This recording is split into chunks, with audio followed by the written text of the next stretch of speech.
एक जंग की देवी जो मरने के बाद पृथ्वी पर पुनर्जन्म लेती है और वह बेबी के रूप में आती है और उसकी रक्षा के लिए पृथ्वी के एक इंसान को चुना जाता है जिसको पावर्स मिलती हैं पेगासस की। तो आज हम ऐसी ही मूवी एक्सप्लेन करने वाले हैं जिसका नाम नाइट्स ऑफ द जोडियाक है। तो मूवी की स्टार्टिंग सीन में हमें एक पृथ्वी से पर एक दुनिया दिखाई जाती है जहाँ पर नीले आसमान में एक फ़ाइट हो रही होती है। हम देखते हैं कि एक शैतान एक रक्षक को ऊपर उसके हमला कर रहा होता है जिसके हाथ में एक बेबी होती है। ये बेबी एक्चुअली में एंथीना थी जो जंग की देवी मानी जाती है जो पुनर्जन्म लेके वापस आई है और उस रक्षक को पावर्स मिलती है जिसके पास पेगासस की पावर्स होती हैं। वो शैतान पेगासस के ऊपर हमला कर देता है जिससे वो बेबी गिर जाती है, लेकिन लास्ट में वह पेगासस उस शैतान को मार देता है। शैतान को मारने के बाद पेगासस उस बेबी को बचा लेता है और वह पृथ्वी पर आ जाता है और वो खुद अपनी जान गंवा देता है, लेकिन एंथीना बेबी को बचा लेता है। दूसरी तरफ हमें सिया नाम का लड़का दिखाया जाता है जो एक फाइटर था। वह बैठा हुआ होता है और वह कुछ पल याद कर रहा होता है जो उसने अपनी बहन के साथ गुजारे हैं और हमें एक लॉकेट दिखाया जाता है जो उसकी बहन के गले में था पेगासस का। जैसे ही वह उस लॉकेट को छूने चलता है तो उससे एक विस्फोट हो जाता है।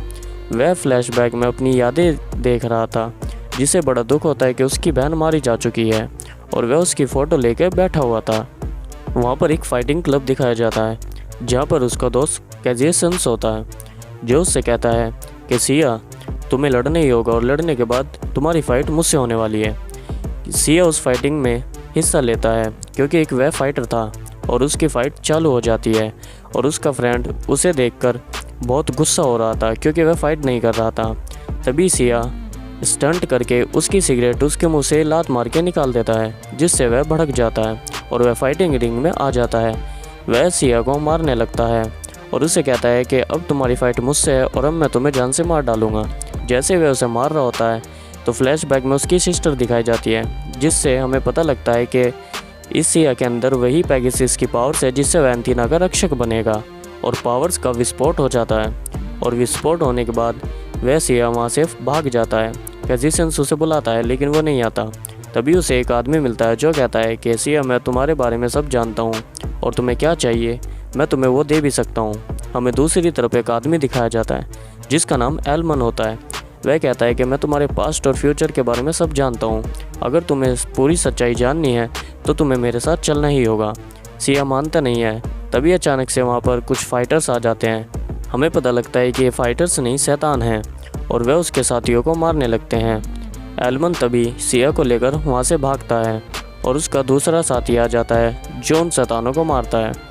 तभी वह कार में बैठ जाते हैं और वहाँ से भागने का ट्राई करते हैं। वह सिया को लेकर अपने आइलैंड पर चले जाते हैं जहाँ पर एलमन का घर होता है। वह उसे सारी चीज़ बता रहा होता है कि एक एंथीना थी जो जंग की देवी मानी जाती है और वो मरने के बाद पुनर्जन्म ले चुकी है जो मेरी बेटी के रूप में आई है। वहीं हमें एंथीना दिखाई जाती है जो एलमन की बेटी बनकर आई है। ये जंग की देवी है। एंथीना सिया को एक बॉक्स देती है। जब वह बॉक्स को ओपन करता है तो उसमें पेगासस का लॉकेट होता है। ये लॉकेट एक्चुअली में वही था जो उसकी बहन ने पैर रखा होता है। दूसरी तरफ हमें नेरो दिखाया जाता है। जब फाइटिंग में विस्फोट हुआ था एनर्जी का जिससे पेगासस की पावर्स आई थी और वह उसे देख रहा होता है कि ये बंदा वही है। तभी हमें दूसरी तरफ गुराड दिखाई जाती है जो एलमन की बीवी होती है। ये सभी योद्धाओं को इकट्ठा करके उनकी पावर्स एग्जॉर्ब करती है। दूसरी तरफ एंथीना और सिया लंच कर रहे होते हैं और वह उसका मजाक उड़ा रहा होता है कि तुम एक देवी नहीं हो सकती। वह उसे रोकती है कि तुम ऐसा मत करो, बहुत गड़बड़ हो जाएगी और तुम यहाँ से जाओ। वह नहीं समझ पाता। तभी उसकी पावर्स यानी कि जो उसके अंदर एंथीना थी जो जंग की देवी थी वह बाहर आने की कोशिश करती है और जैसे जैसे वह लड़की बड़ी होने लगती है उसकी पावर्स बढ़ने लगती है। तभी उसका फादर आकर उसे कंट्रोल कर लेता है और वह कहता है कि अब तो तुम्हें यकीन हो गया कि एक देवी है। दूसरी तरफ हमें दिखाया जाता है कि कैजियसन्स होता है जो उससे गुराड एक डील साइन करती है, कहती है कि मुझे अपनी पावर्स दिखाओ कि तुम क्या कर सकते हो। दूसरी तरफ हम देखते हैं कि सिया को एक आइलैंड पर जाना होता है जहाँ पर उसे ट्रेनिंग दी जाएगी क्योंकि वह एक योद्धा भी नहीं बना था और उसे अपनी पावर्स जागृत करनी होगी जिससे वह पेगासस बन सके और एंथीना की रक्षा कर सके। तभी हम देखते हैं कि सिया उस आइलैंड पर चढ़ रहा होता है जहाँ पर उसे मैरी नाम की योद्धा मिलती है जो सिया को ट्रेनिंग देगी और उसे एक असली रक्षक यानी कि योद्धा बनाएगी जिससे उसकी पेगासस की पावर्स बाहर आ सकती हैं। तभी वह उससे कहती है कि मैं सिर्फ योद्धाओं को ट्रेनिंग देती हूँ और तुम योद्धा नहीं हो। तभी वह अपने लॉकेट को बाहर निकाल कर दिखाता है कि देखो मेरे पास पेगासस का लॉकेट भी है, मैं एक योद्धा हूँ। वह यकीन नहीं करती, वह उसका मजाक उड़ाती है। तभी हम देखते हैं कि सिया एक आइलैंड पर आता है जहाँ पर उसे ट्रेनिंग दी जाएगी। मैरिन उसे एक पत्थर तोड़ने के लिए कहती है, लेकिन उससे एक पत्थर नहीं टूटता। वह कहती है कि ऐसे योद्धा मैंने पहली बार देखे जो जिससे एक पत्थर भी नहीं टूट रहा। वह उसका मजाक बना रही होती है। मैरिन कहती है कि तुम्हें एक योद्धा बनने के लिए ध्यान लगाना होगा। जब सिया ध्यान लगाता है तो उसके लॉकेट में से एक एनर्जी निकलती है जो पेगासस की होती है। वह पत्थर को तोड़ने की कोशिश करता है, लेकिन वह फिर से नहीं टूटता। उसका ध्यान अभी कमज़ोर है। दूसरी तरफ हम देखते हैं कि पेगासस को एक रोबोट बना दिया गया है, जिससे वह एक शैतान बन गया है। गुराड उससे कहती है कि मैं तुमसे ये डील साइन करती हूँ कि तुम्हें सिया को मारना होगा और एंथीना को भी मारना ही होगा।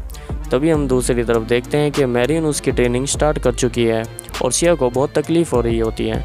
मैरिन उससे कहती है कि तुम्हारे मन के अंदर जो भी भेदभाव हैं और जो भी कशमकश है वो तुम्हें निकालनी होगी। हम फिर देखते हैं कि सिया उस पत्थर को तोड़ देता है।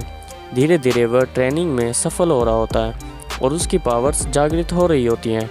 फिर उसे एक बड़ा पत्थर तोड़ने के लिए कहा जाता है, जिससे वह सिया उस पत्थर को भी तोड़ देता है। धीरे धीरे उसकी पावर्स इतनी बढ़ रही थी, धीरे धीरे वह एक योद्धा बनने के लिए तैयार हो रहा है। तभी उसके लॉकेट्स में से एक बॉक्स बन जाता है और उस बॉक्स का एक कवच बनता है, जिससे पेगासस की पावर्स आती हैं और उसके शरीर पर वह कवच आ जाता है, जिससे 50% पावर्स उसके अंदर आ चुकी हैं। मैरिन खुश हो जाती है, लेकिन कहती है कि अभी तुम्हें पावर्स नहीं मिली है। और सिया वहाँ से जाने की कहता है कि मेरी ट्रेनिंग पूरी हो चुकी है, मैं योद्धा बन चुका हूँ और मुझे जाना है। वह उसे रोकती है कि तुम यहाँ से नहीं जा सकते, क्योंकि तुम्हें अभी पूरी पावर्स नहीं मिली है और तुम योद्धा नहीं बने। उनके बीच में एक फ़ाइट होने लगती है और सिया फाइटिंग के दौरान गिर जाता है और मैरिन उससे कहती है कि तुम्हारी पावर्स अभी पूरी तरीके से जागृत नहीं हुई है, जिससे कि तुम्हारे कवच ने तुम्हारा साथ छोड़ दिया, और अगर तुमने पावर्स नहीं जागृत की तो तुम्हारा कवच तुम्हारा साथ नहीं देगा। उसे पता लग जाता है कि उसके साथ क्या हो रहा है और वह दूसरी तरफ जाता है। एल्मन के घर कहता है एंथीना से कि तुम्हारे बाप ने मेरी बहन को अगवा किया था गुराड के साथ में मिलकर। वह उससे कहती है चलो मैं तुम्हें सारी कहानी बताऊंगी। तब वह उसे सारी कहानी बताती है कि मेरे पिता ने जो भी किया था वो मेरे लिए ही किया था और तुम्हारे लिए किया था, क्योंकि तुम्हें मेरी रक्षा करनी है और तुम्हारी बहन बिल्कुल ठीक है लेकिन तुम्हारे पास नहीं है। दूसरी तरफ हम देखते हैं कि गुराड वहाँ पर आ जाती है और वह उस एंथीना को मारना चाहती है।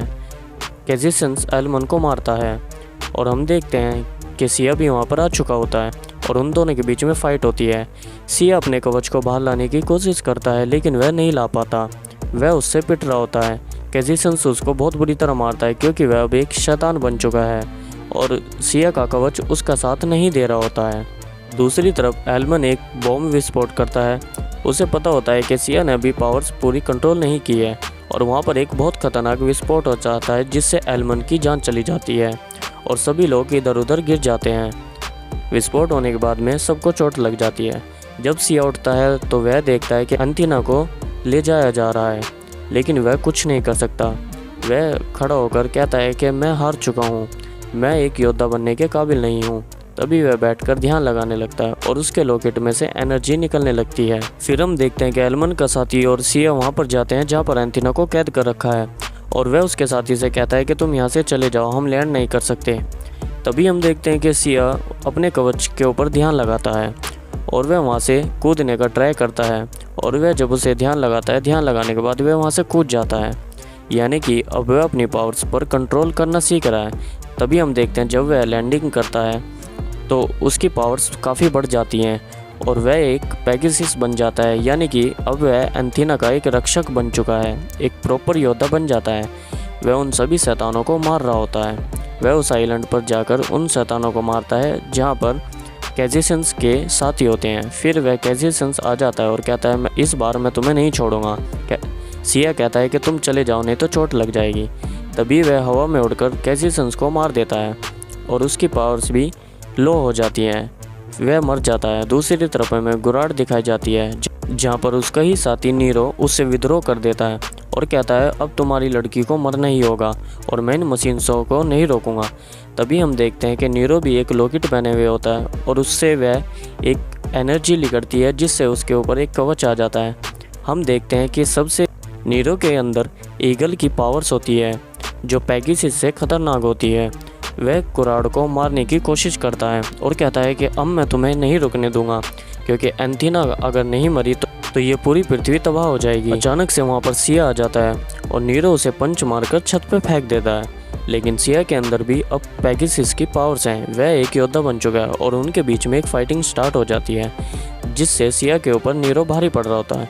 दूसरी तरफ हम देखते हैं कि एंथीना के अंदर जो पावर्स थी वह जागृत हो चुकी हैं, यानी कि अब वह एंथीना नहीं, एंथीना देवी है जो जंग की देवी मानी जाती है और वह इस पृथ्वी का नाश कर देगी।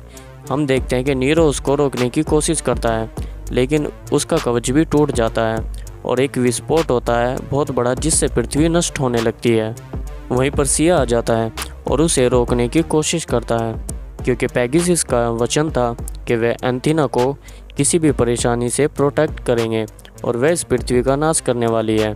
तभी हम देखते हैं कि सिया उससे कहता है कि एंथीना, तुम कोई जंग की देवी नहीं हो, तुम सब कुछ कंट्रोल कर सकती हो। दूसरी तरफ हम देखते हैं कि वह सब कुछ ठीक करने लगती है, यानी कि एंथीना अपनी पावर्स पर कंट्रोल पा लेती है और वह बेहोश हो जाती है। जब हम देखते हैं वह बेहोशी से उठती है तो वह सिया की गोद में पड़ी पाती है। हम देखते हैं कि एंथीना भी अपनी पावर्स पर कंट्रोल कर लेती है और वह अपनी मोम की शरीर को ठीक करती है। हम नीरो के पास में एक गोल्डन कलर का लॉकेट था, जिसमें से एक गोल्डन कलर का कवच निकलेगा और ये मूवी यहीं पर ख़त्म हो जाती है।